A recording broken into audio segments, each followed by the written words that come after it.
Pemirsa Intens Investigasi.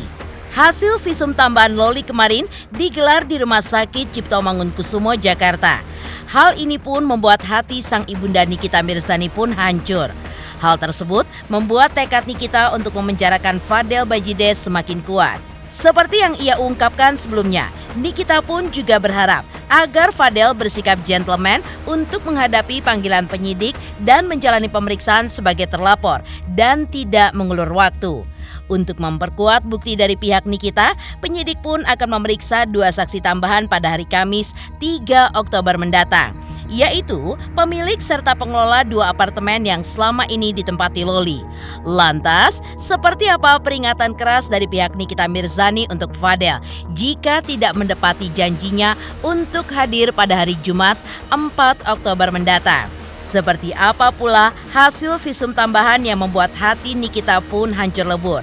Seperti apa reaksi pihak Nikita jika pihak Fadel mengarahkan kasus yang dilaporkan Nikita Mirzani ke masalah percintaan atas dasar suka sama suka? Pemirsa, bersama Intens Investigasi, kami hadirkan kabar terkini, terpercaya, dan teraktual. Tetapi sebelumnya, jangan lupa untuk like, subscribe, dan juga share channel YouTube ini.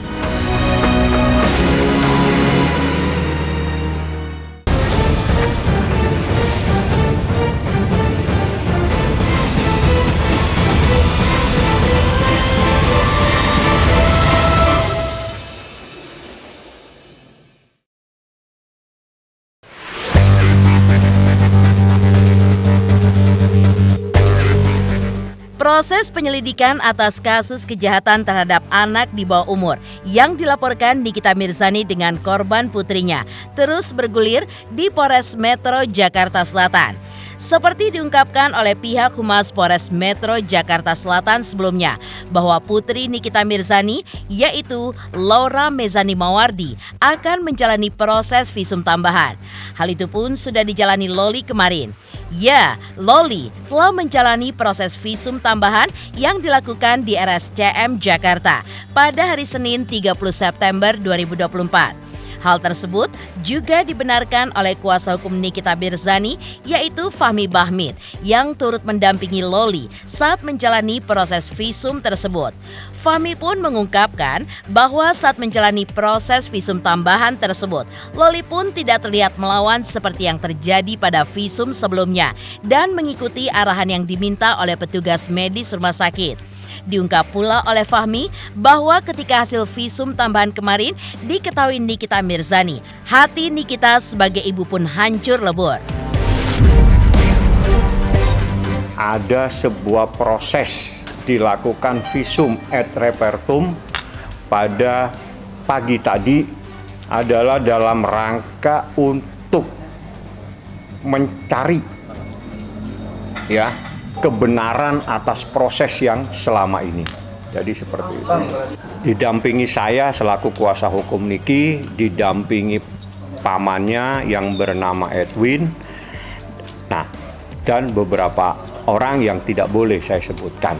Yang jelas ada beberapa dokter yang melakukan proses pemeriksaan tersebut.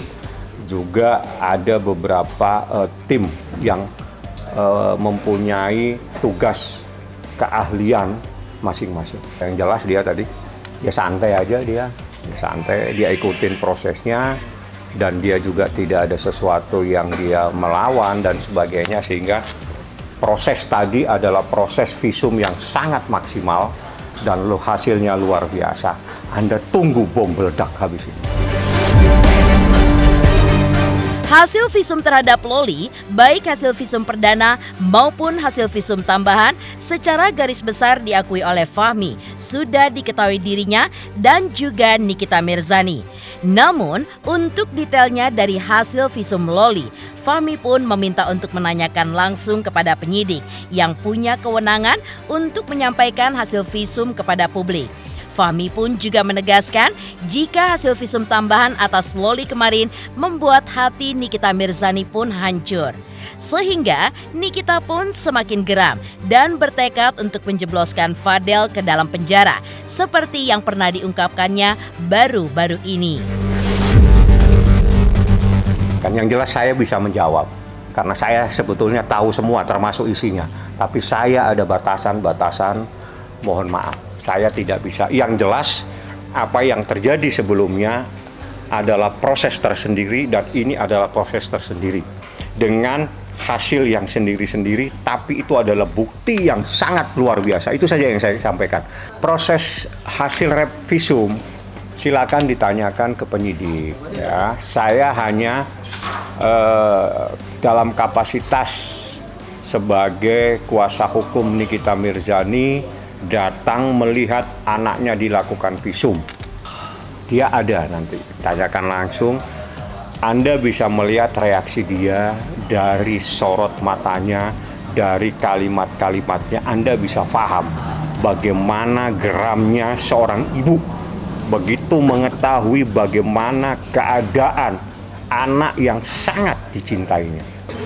Berarti yakin Pak akan masuk penjara? Ya pasti dong. Sama keluarga juga akan dimasukkan ke dalam penjara? Ya insya Allah lihat aja nanti ke depan. Geramnya Nikita Mirzani akan sosok Fadel yang telah diseretnya ke ranah hukum mendapat tanggapan dari pihak Fadel yang sebelumnya melihat kasus ini sebagai kasus percintaan atas dasar suka sama suka. Perspektif pihak Fadel tersebut berbeda dengan perspektif pihak Nikita Mirzani dan juga penyidik yang melihat kasus ini sebagai kejahatan serius terhadap anak di bawah umur. Karena itulah, pada hari Jumat tanggal 4 Oktober 2024 mendatang, penyidik akan memeriksa Fadel selaku saksi terlapor, seperti yang telah dijanjikan oleh Fadel yang sebelumnya absen pada panggilan perdana penyidik pada hari Jumat di tanggal 27 September 2024. Pihak Fadel berjanji akan memboyong Fadel untuk hadir pada tanggal 4 Oktober 2024 guna menjalani pemeriksaan di Polres Metro Jakarta Selatan. Pihak Nikita juga mengingatkan bahwa jika Fadel tidak hadir lagi, maka ia pun akan dijerat pasal pidana tambahan dengan dugaan menghalang-halangi pemeriksaan. Sebelumnya, Nikita bahkan menantang Fadel untuk secara gentleman menghadiri panggilan penyidik.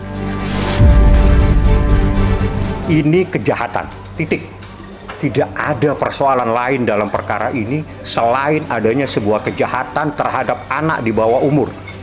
Ya, tidak ada sesuatu yang lain. Apapun yang diperbuat oleh seseorang terhadap anak di bawah umur terkait dengan pasal tersebut adalah kejahatan. Ya, titik. Tidak ada yang lain. Makanya kalau mereka selalu ingin mimpi, bangun tidur yang benar supaya mimpinya bagus. Cuci muka yang benar supaya bisa menyampaikan mimpi itu dengan cara yang benar. Ingat, ini kejahatan. Ini tindak pidana kejahatan. Seorang yang melakukan kejahatan terhadap anak di bawah umur. Ancamannya 15 tahun. Tidak ada lagi yang bisa dibahas. Tidak ada lagi persoalan lain di sini. Proses orang datang tidak datang hari Jumat nanti kita lihat. Kalau tidak datang nanti bagaimana prosesnya. Yang jelas ada pasal-pasal yang diatur dalam KUH pidana. Manakala seseorang dipanggil tidak hadir itu bisa dikasih sanksi pidana tersendiri. Jadi jangan terlalu membawa seolah-olah ini tidak ada percintaan. Ini kalau saya buka lebih mungkin Anda semua di sini akan kaget. Bagaimana perlakuan seseorang terhadap seorang anak di bawah umur? Ya segentleman lo aja lah, datang lah, jangan mengulur-ulur waktu. Pekerjaan orang tuh banyak, kalau dia kan pengangguran kan. Ya biasalah, namanya orang dipanggil polisi kan, pasti kan deg-degan kan. Ya kalau nggak salah santai aja, datang aja masih kura-kura ninja itu. Perihal kondisi Loli yang kini tinggal di rumah aman, Fahmi Bahmid juga mengungkapkan kondisinya sudah mulai membaik. Nikita Mirzani selaku ibu sudah bisa berkomunikasi dengan Loli di sela-sela Loli melakukan visum. Namun, Fahmi sejauh ini belum bisa memastikan apakah Loli akan kembali ke rumah atau akan terus tinggal di rumah aman sampai proses hukum pun selesai. Namun, keterangan berbeda sebelumnya sempat diungkapkan oleh Nikita Mirzani pada akhir pekan kemarin, di mana Nikita pun juga mengungkapkan bahwa ia belum bisa berkomunikasi dengan Loli lantaran Loli pun sedang tinggal di rumah aman dan tidak seorang pun bisa melakukan komunikasi dengan putrinya. Kalau kondisinya sangat membaik, ya sangat membaik karena kan dia memang dijauhkan dari hal-hal yang negatif seperti itu. Pemahaman akur ibu anak ibu pasti akan baik-baikan saja. Jadi jangan terus dijadikan sebuah pembatas bahwa seorang ibu itu berantem atau marah-marah sama anak, bahwa tidak mungkin. Ibu, sekali lagi saya katakan, ibu pasti akan melindungi anaknya. Anak berkewajiban menjaga ibunya, seperti itu. Tapi udah komunikasi artinya ya Bang? Komunikasi. Ya untuk ngejaga memang ini caranya, nggak ada cara lain gitu. Makanya ini yang dilakuin supaya nantinya mudah-mudahan tidak ada lagi kejadian seperti ini. Karena kan banyak banget nih di Indonesia khususnya anak-anak masih kecil yang harusnya belajar jadinya aneh-aneh gitu kan. Jadi kalau masih teenager, masih tinggal di rumah orang tua ya. Kalau masih muda ya, kalau masih sekolah belajar ya belajar gitu. Jangan yang lain-lain, jangan pikirin yang lain-lain dulu. Artinya komunikasi dengan Loli udah makin membaik. Tidak ada yang bisa komunikasi, kan dia di safe house. Pemirsa, seperti apakah pihak Humas Polres Metro Jakarta Selatan ketika mengungkap terkait visum tambahan terhadap Loli yang dilakukan kemarin di RSCM Jakarta? Pemirsa Intens Investigasi. Jangan lupa saksikan terus Intens Investigasi setiap hari Senin sampai dengan Jumat, tayang 5 kali sehari, dan Sabtu tayang 3 kali sehari, yaitu pada pukul 11 siang, 12 siang, 3 sore, 5 sore, dan 6 sore. Tentunya hanya di YouTube channel. Dan pastikan jangan lupa untuk like, subscribe, share, dan komen channel Intens Investigasi.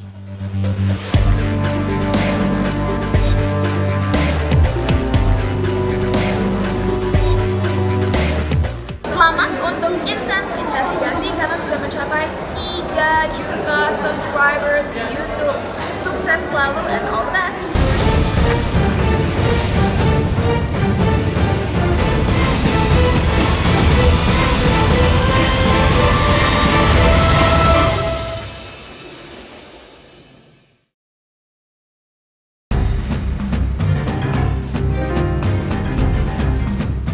Terkait proses penyidikan dari kasus yang dilaporkan oleh Nikita Mirzani, kemarin AKP Norma Dewi mengungkapkan alasan mengapa Loli harus menjalani visum tambahan. Hal ini pun dilakukan untuk mengungkap lebih dalam terkait dugaan persetubuhan terhadap anak di bawah umur, sekaligus untuk memperbanyak bukti. Visum tambahan tersebut dilakukan atas pertimbangan yang diberikan oleh dokter ahli kepada pihak penyidik dan berkoordinasi dengan P3A. LM lagi di visum tambahan di rumah sakit RSCM. Pertimbangannya apa untuk ada visum tambahan? Ya, jadi pertimbangan itu yang diberikan oleh ahlinya jelasnya dari RSCM.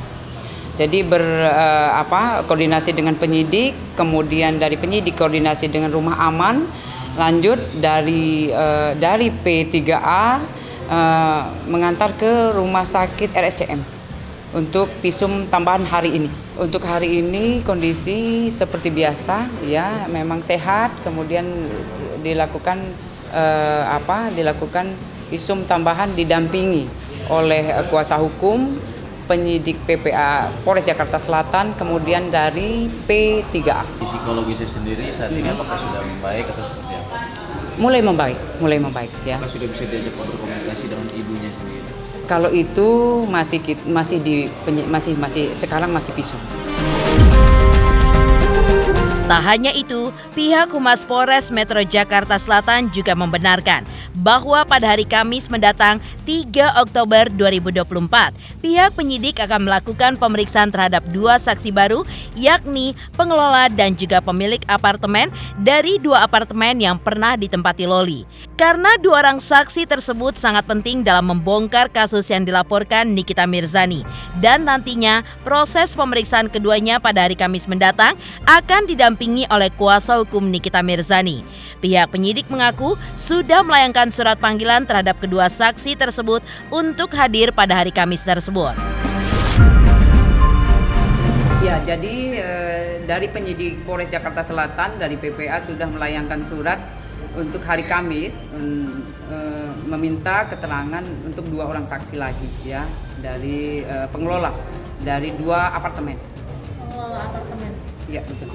Jadi 2 apartemen pengelolanya. Dari 2 apartemen, Betul. apartemen LM dan Dari apartemen LM. Nanti kita update kembali ya. Yang jelas kita sudah memanggil untuk meminta keterangan dari pengelolanya. rencananya kapan diperiksa itu untuk 2 saksi? Kamis, hari Kamis, ya Kamis ya, siang ya.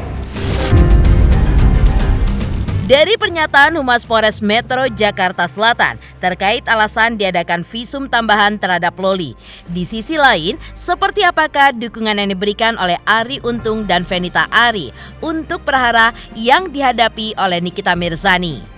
Pemirsa Intens Investigasi, jangan lupa saksikan terus Intens Investigasi setiap hari Senin sampai dengan Jumat, tayang 5 kali sehari, dan Sabtu tayang 3 kali sehari, yaitu pada pukul 11 siang, 12 siang, 3 sore, 5 sore, dan 6 sore.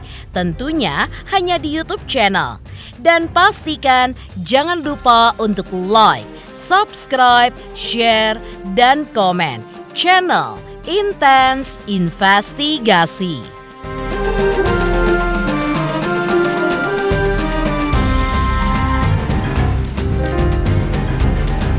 Selamat untuk Intens Investigasi 3 juta subscriber, luar biasa sekali 3 juta.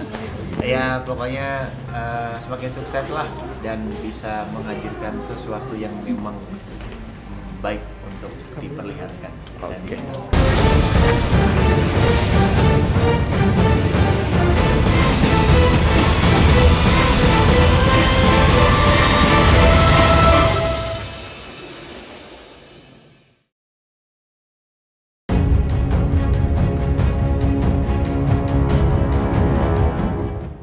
Menanggapi perkara yang dihadapi Nikita Mirzani dengan putrinya Loli, pasangan selebriti Arie Untung dan Fenita memberikan dukungannya. Mereka pun berharap agar persoalan ibu dan anak ini mendapat solusi terbaik. Arie Untung dan Fenita juga merasa prihatin akan masalah yang terjadi. Mereka pun juga berharap jika Nikita dan Loli bisa menyelesaikan persoalan mereka secara internal dengan bicara dari hati ke hati dan tidak mendengarkan omongan dari berbagai pihak yang bisa memperkeruh suasana. Sebagai orang tua yang memiliki anak remaja, mereka pun mengakui bahwa pendekatan orang tua terhadap anak-anak zaman sekarang berbeda dengan pendekatan orang tua pada zaman dulu. Jika dulu orang tua memilih pendekatan keras agar anak berubah, maka sekarang berbeda. Pendekatan pun perlu lebih lembut. Untuk Kak Niki dan juga Laura, walaupun kelihatan mungkin di luar seperti berkonflik, tapi saya rasa mereka berdua tuh begitu karena saling mencintai. Jadi ibaratnya kalau nggak ada rasa udah nggak mau ini kan komen, tapi karena saling sayang, masih saling mencintai, dan mungkin hanya butuh waktu bersama aja sih ya. Iya. Kalau kita mungkin kalau kasih pendapat sih kayaknya ini kan masalah internal ya gitu, dan paling kita ngerasa mungkin akan lebih mudah selesai kalau nggak terlalu banyak diketahui orang banyak sih, sebenarnya bisa diselesaikan berdua sih ya. Nah, mudah-mudahan dan itu bisanya bisa ketemu jalan keluar dari hati ke hati. Kadang-kadang kalau orang lain banyak lebih tahu, itu ada masukan-masukan yang bikin kita udah emosi duluan, masukan-masukan yang kadang-kadang orang luar itu ngasih masukan yang sebenarnya nggak ada hubungannya sama kita kan gitu. Nah itu dia, alhamdulillah kita mencoba untuk meminimalisasi masalah kita post ya, karena minimalisasi masukan dari orang-orang yang mungkin nggak ada sangkut pautnya. Tapi kita doakan tetap semoga ketemu jalan keluar terbaik. Ya. Pastilah kita tuh sebagai orang tua tuh nobody's perfect ya, karena kita pun sebagai orang tua pasti masih banyak kesalahan, masih banyak kekurangan gitu ya. Kita pun juga ngakuin ya, kita sebagai orang tua tuh nggak pernah 100% benar gitu, pasti ada kesalahan-kesalahan. Nah mungkin ya itu dia tadi ya, pemahaman aja sih, karena kalau guru-guru kita bilang bicaralah sesuai dengan kaumnya gitu kan. Jadi ketika kita berhadapan sama anak kita ya kita sesuaiin lah sama umurnya gitu. Kita nggak bisa lagi bicara dengan emosional gitu ya, dengan temperamen gitu. Mungkin kalau zaman dulu sama zaman sekarang kan juga beda kan. Itu dia tadi ya, emosi itu kadang kalau kita ngikutin emosi itu nggak ada habisnya. Tapi nurunin emosi itu emang harus butuh waktu, proses, dan itu kasih sayang itu penting sih. Ta'aruf lah ya, saya sama dia aja ya mungkin setiap menit ta'aruf terus kalau udah nikah, termasuk sama anak juga kadang. Apalagi sama anak-anak itu kan lingkungan mereka, teman-teman mereka influence terbesar kan buat mereka, karena sering ketemu mungkin lebih banyak sama teman-temannya dibandingin sama kita mungkin, karena kan banyak sekolah di luar, ketemu mereka di luar. Jadi kita harus ngenalin lagi anak kita seperti apa gitu. Kita baru belajar ya kalau kenapa anak-anak itu lebih dekat dengan gadget dibanding orang tuanya.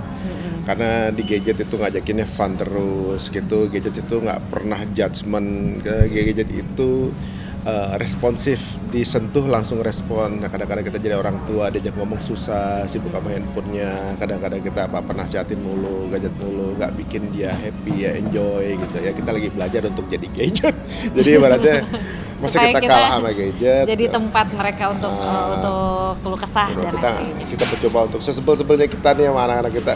Pastilah anak-anak pasti sebel sama orang tuanya itu pasti, apalagi punya aturan ya. Tapi ya mudah-mudahan ya kita jangan jadi musuhnya lah.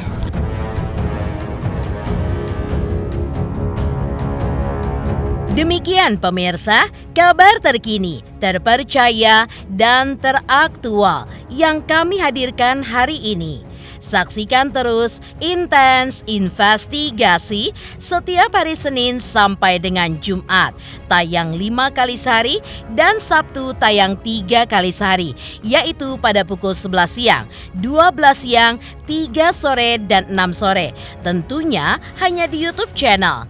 Dan pastikan jangan lupa untuk like, subscribe, share, dan komen channel Intens Investigasi.